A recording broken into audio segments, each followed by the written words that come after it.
Let's be real. The real MVPs of this episode was Amani and Woody's facial expressions. Let's get into this episode of Married at First Sight. Let's go.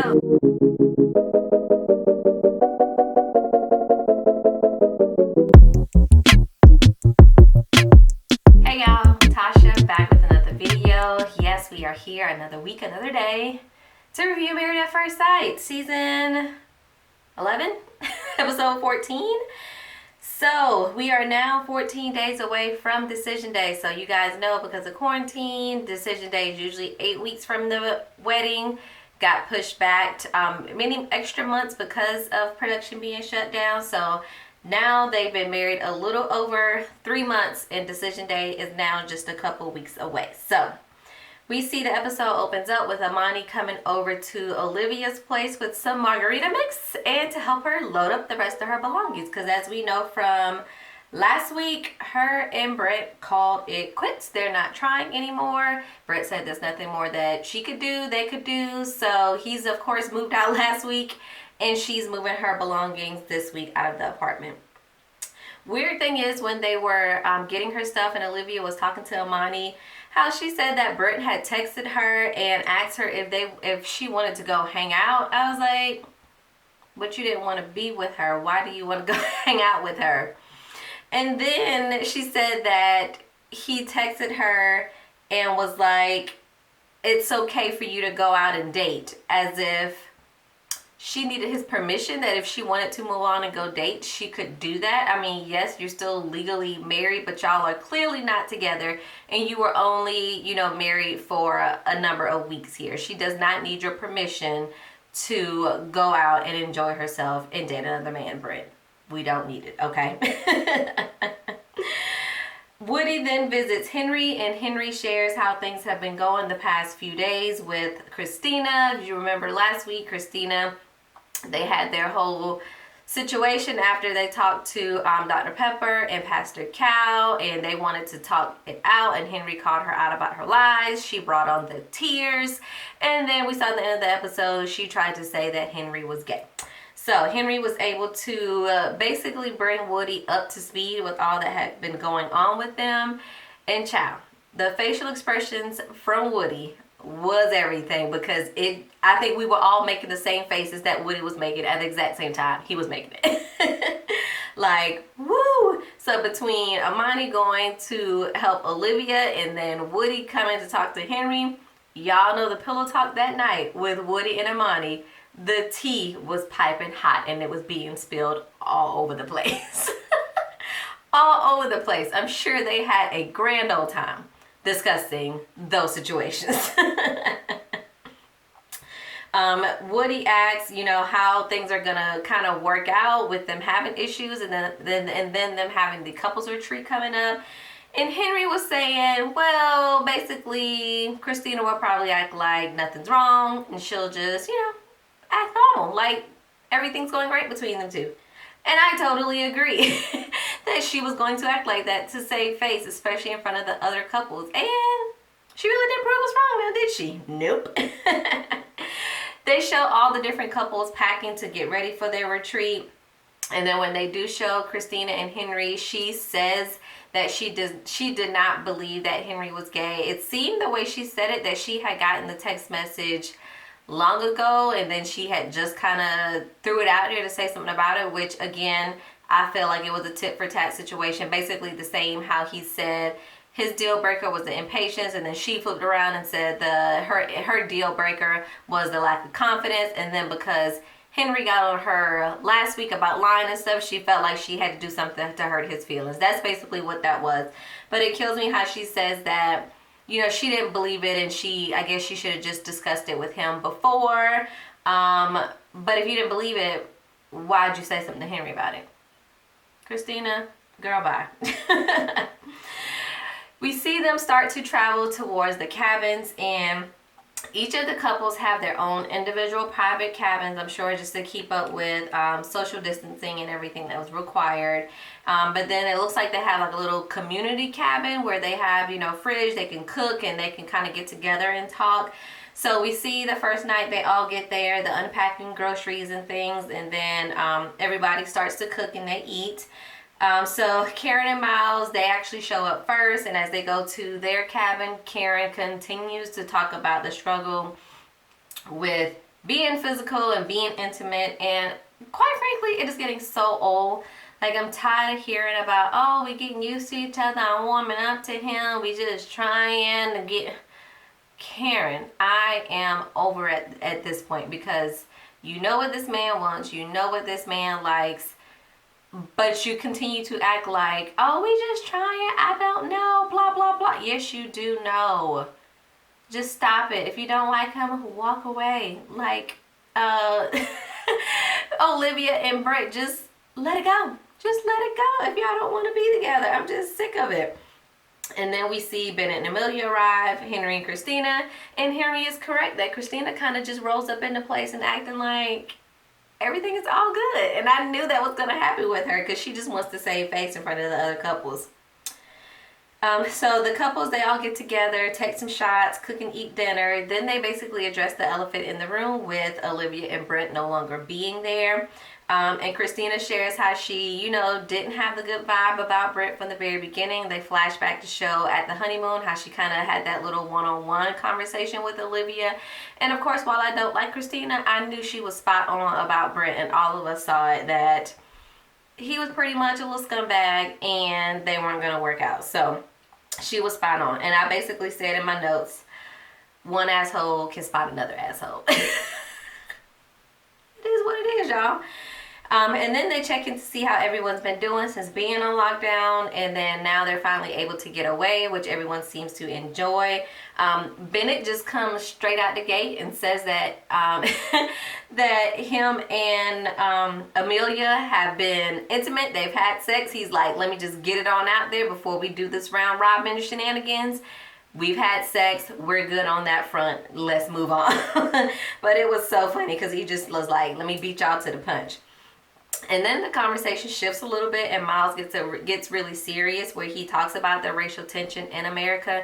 We saw Karen touch on it a bit earlier in the episode, saying that, since now that she's married to a black man, things kind of hit different a little bit, even though she don't really like her black husband, but we're gonna let her slide, that she feels a little bit different. But Miles definitely shows a lot of transparency in this moment of just really talking about it. I hope the other couples that are not black were able to really get a feel of how we feel in this climate, in this country, with all this racial tension going on. Like, it's a lot to deal with, and then still, go to work, interact with people like nothing is really bothering you, when deep down inside it is. So that was nice to see him do that. Karen actually seemed to be like doting and admiring her husband as he's talking and being a little bit vulnerable. So I was like, oh, so you like the emotional side? Is that it?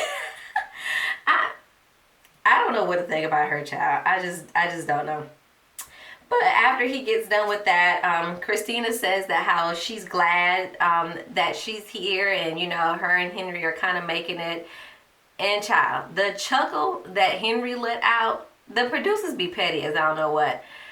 The chuckle that he let out was hilarious, because he's like, you happy to be here? Okay, girl, let's keep it going. So the next morning we see Amani, Woody, Miles, Karen, Henry, and Christina. They are eating breakfast. As soon as Amani asks Henry what he has to share about himself, Christina, she gets real tight-faced, because they were kind of just talking about everybody else and really not talking about the two of them. And Amani's like, we just talking about everybody else and we not really touching on Henry. And I feel like as soon as she asked him that, Christina got real tight-faced, like, trying to keep the attention off of us.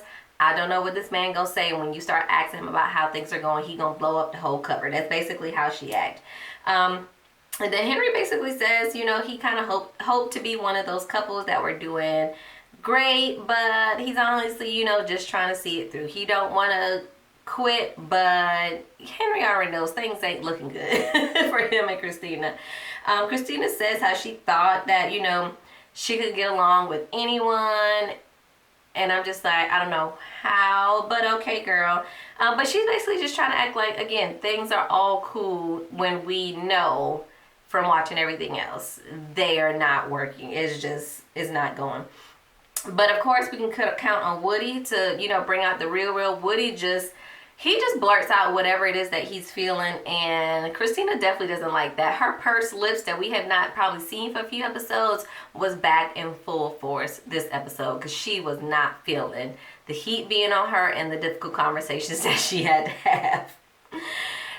So then we see the couples doing some different activities with each other, because of course they want the retreat to be about all of them, but also just about the husband and wife and spending that time together outside of their apartments. So we see Karen and Miles play ladder ball because they're trying to discover some new things about each other, and Miles is losing, which he's not used to, because y'all know pretty much everything that they've done he's been really good at, and he's been winning. So Miles, of course, used this opportunity to try to dig a little bit deeper and ask Karen, you know, how she's doing now that decision day is getting closer. And basically, Karen just keeps giving the same generic answers of, you know, things are moving, we're not rushing, and it's feeling good, and blah, blah, blah. It's like every question gets the same response from her almost. Like, I don't get it.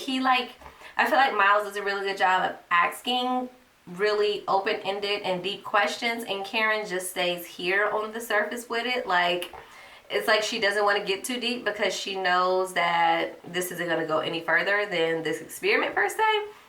But it's just so annoying that she just stays so generic with everything, and she does not like give any really thoughtful or insightful answers when he asks her these different questions. So Amelia and Bennett write letters to their younger self, and then they share these letters with each other. Amelia writes a letter to her 10-year-old self, and it's so cute. How she kind of talks about, you know, marrying this guy and, you know, going for things and things like that. And then Bennett writes a letter to his 9-year-old self, and it starts off a bit serious, and I'm like, Bennett has a way with words, this is gonna be great. And then Bennett starts talking about a Pokemon card, and his entire letter is about a Pokemon card and how much it would increase in value over the years. This is probably the one time I was really disappointed in Bennett. Like, really?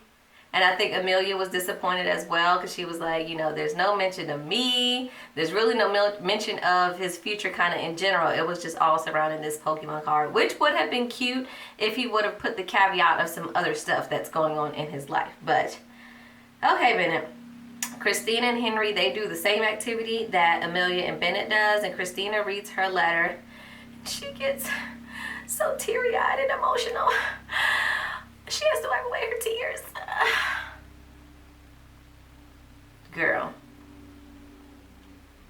Cut the act.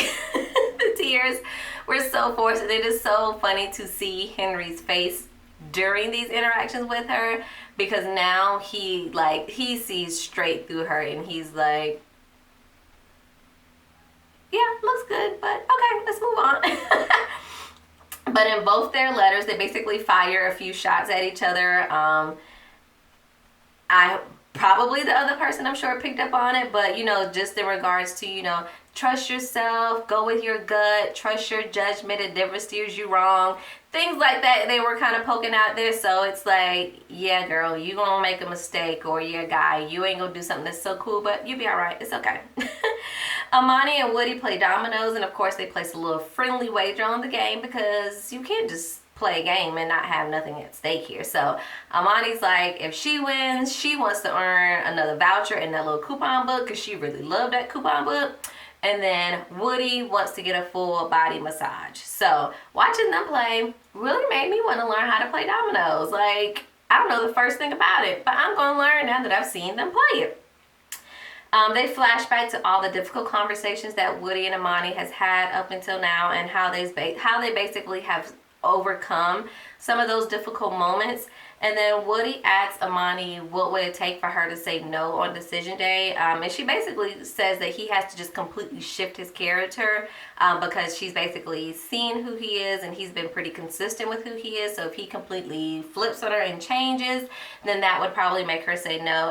And Woody says that if she shuts down with kind of opening up and being herself, then that would probably make him say no for decision day. But we know neither one of them probably gonna say no. Y'all gonna stay together. Next scene, we see the girls get together. So they're separated with the girls getting together, minus Karen. Maybe she had to go back to work, I don't know. But Christina acts like she's just so sad. She don't have the same relationship as the other ladies, specifically Amelia and Amani. Amani shares that, you know, she and Woody are on the same page for the most part, you know, with their future, wanting to get a house, children, you know, building wealth and things like that, how they're all just on the same page when asked by Christina. Christina says that she still doesn't really know much about Henry, and she thinks that she needs to be more direct. I don't know if I agree with her in that, because I feel like she's been really open and direct, but Henry just wants no parts of it. It's simple as that. It's not that you haven't really expressed yourself. It's just that your partner isn't really interested in receiving and fulfilling those needs that you have because he doesn't like you. Basically, Christina, she asks as if they have just these little minor things, like Amani mentioned, you know, when you look at the bigger picture, they're doing great, and some of these little minor things, they're just that, they're minor. And Christina tries to act like what her and Henry has is also kind of like minor things, but it's not, girl. Y'all can't even connect on the most basic of levels of the same TV shows you like to watch. Like, y'all not on the same level, anywhere near the same circle, if I'm gonna be, you know, completely honest. But Amani's faces during that whole conversation was like, girl, your husband has talked to my husband, which means my husband has talked to me. I don't know who you think you fooling, but I know what's going on. So I would just wish Christina would be honest. Not that I feel the other girls would give her some grand advice and all of a sudden things with her and Henry would start working out, but you not being, I feel like everybody else is kind of being open and honest with you, but you're not doing the same, and your husband is telling everybody the exact opposite when he has these one-on-one conversations with them. So, you know, that is funny. They show the guys chatting together, minus Woody and their situation, so I didn't know if he had to go out and be somewhere. But Bennett shares how they're doing the transition, how they're working with the transition of her moving to Virginia and him kind of sharing living in Virginia and living in New Orleans still. Miles shares that he would not be able to take a leap like Bennett is taking with splitting his time between both states at the moment, because of course we know that, you know, him and Karen just really aren't on that level. So he was like, if I had to make a decision, nah, dog, wouldn't be doing it. Henry shares that when Christina is wrong, she tries to basically flip it around to become the victim, and we see that all the time. So basically she can't take the heat. I feel like she can dish out and be very open and honest when it comes to giving her opinions, giving her mood, giving her attitude, all that stuff. But the minute it comes back to her, cue the tears, cue the feel sorry for me and all the other stuff, and we're just over at this point.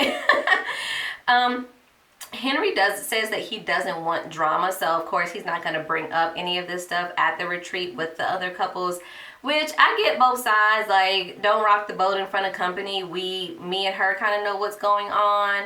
You can put on the facade if you want to, whatever. But I also feel like it's going to bubble over at some point, and y'all just get it out the way. Miles also shares that how he and Karen have had some struggles in certain areas, and they just have still some figuring out to do when it comes to what they're going to decide on decision day. So we see Amelia and Bennett go play some horse basketball in their little sandals. So we know this is not going to be a serious game of basketball, but they're just so goofy. They just love each other so much. But Amelia asks if he would love her more or less when he moves, and he says he doesn't know. He doesn't know how things will change once she moves and begins her residency, because of course now they have so much time with one another, and of course they're still in that honeymoon phase. But once she goes, she has to go to work every day and work these long hours and, you know, take on a lot with being a resident. I think he's a little bit nervous of how that is going to then play out and affect him in the long run, I'm sure. We then see Woody and Miles. They meet up to talk, and Miles really kind of just lets it all out of how rough it's been to his friend, how there's really been no intimacy or affection. And of course Woody is like, dog, couldn't be me. I don't know how you dealing with it, couldn't be me. Because I mean, all other cylinders could be clicking, but if you ain't clicking on the intimate level, it's gonna be a problem, which I do agree. But I also don't think you should jump into intimacy with someone when you don't have those feelings attached to it. As far as Karen feels, she doesn't have that feeling towards Miles to, cross that line. But I mean, I understand you got to connect on all levels, okay? Miles says he's basically been using this quarantine time, work on himself. We see that he lost weight, and he shared that he lost about 20 pounds. And I'm like, okay, Miles, you looking like a little snack.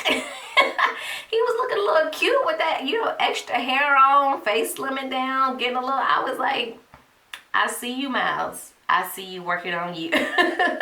So Woody basically asks if Karen had ever put a timeline on, when she would feel comfortable being intimate, on, how long that would take. And, Miles is like, nah, we just kind of gone with the flow. And I agree with Woody in that sense, that I really wish they not necessarily put a timeline on sex, like, ooh, at this week we got to have sex, but at least having some goal at the end so that you know what you're working towards, so that you can kind of push yourself a little bit more outside of your comfort zone of, by this date, maybe we can show a little PDA. By this date, we can do, I want to be able to, meet your needs a little bit more or something, just so that you guys are working towards something and you're not just stagnant in, I'm going to stay what I'm comfortable in. I'm just going to keep not getting my needs met, and this is just how this thing is going to go until we got to make a decision.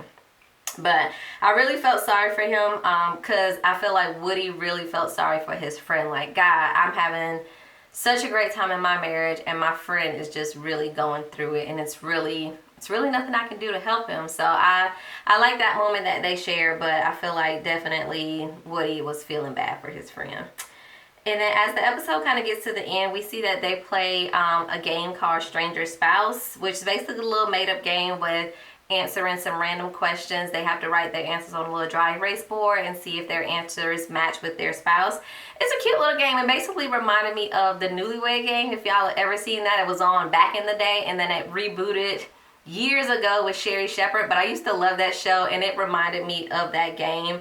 But Karen and Miles end up winning that game. It's funny that one of the couples that have the least connection, they got most of the answers right. So it's like, maybe because y'all don't have anything else going on, you just remember all these other random facts about each other. I don't know. But Christina does share that she looks at Miles and Karen, and she's like, there's something between you two. Like, you may not be at the same pace that Amani and Woody is at, but she's like, I see something there. So, and I do agree that if Karen could have just opened up, let her guard down, really put herself all the way into this experiment, I think they would be doing a lot better than they are now, and not second guessing not only herself, but second guessing everything that Miles is doing to her as well. I think they would have been in a much better place. Of course, I don't know if they're still together or not, but I think that if she would have just been able to enjoy the process a bit more, that they would have definitely been in a better space at this point. But Amani shares that she's kind of thankful for COVID a little bit, because it really allowed them to have extra time. So of course, where this experiment would have been over within 8 weeks, they were able to get more time with each other, which I think really gives you a better idea of, do you feel like you can really be with this person forever? Granted, it's still only, a few extra months, but still it's much longer than the 8 weeks the show originally is planned for. So next week we see that the couples talk with their family and friends as they're kind of getting closer to decision day now. They meet with their family and friends so that they can really kind of verbalize what's going on and how they're feeling. So I'm really curious to see what that episode looks like, if some of these friends and family call people out on their BS, or are really straightforward and honest with their friends and family. So interested to see how things will go. What you guys think about this episode? We had a little bit to talk about, but I thought it was one of the slower, filler episodes. But I guess with all the drama that has happened in the other 2 episodes, we needed something a little more low-key. But let me know how y'all enjoyed this episode, and let's chat it up in the comments. Don't forget to hit the like and subscribe button on your way out of here, and I'll catch y'all next week. Peace.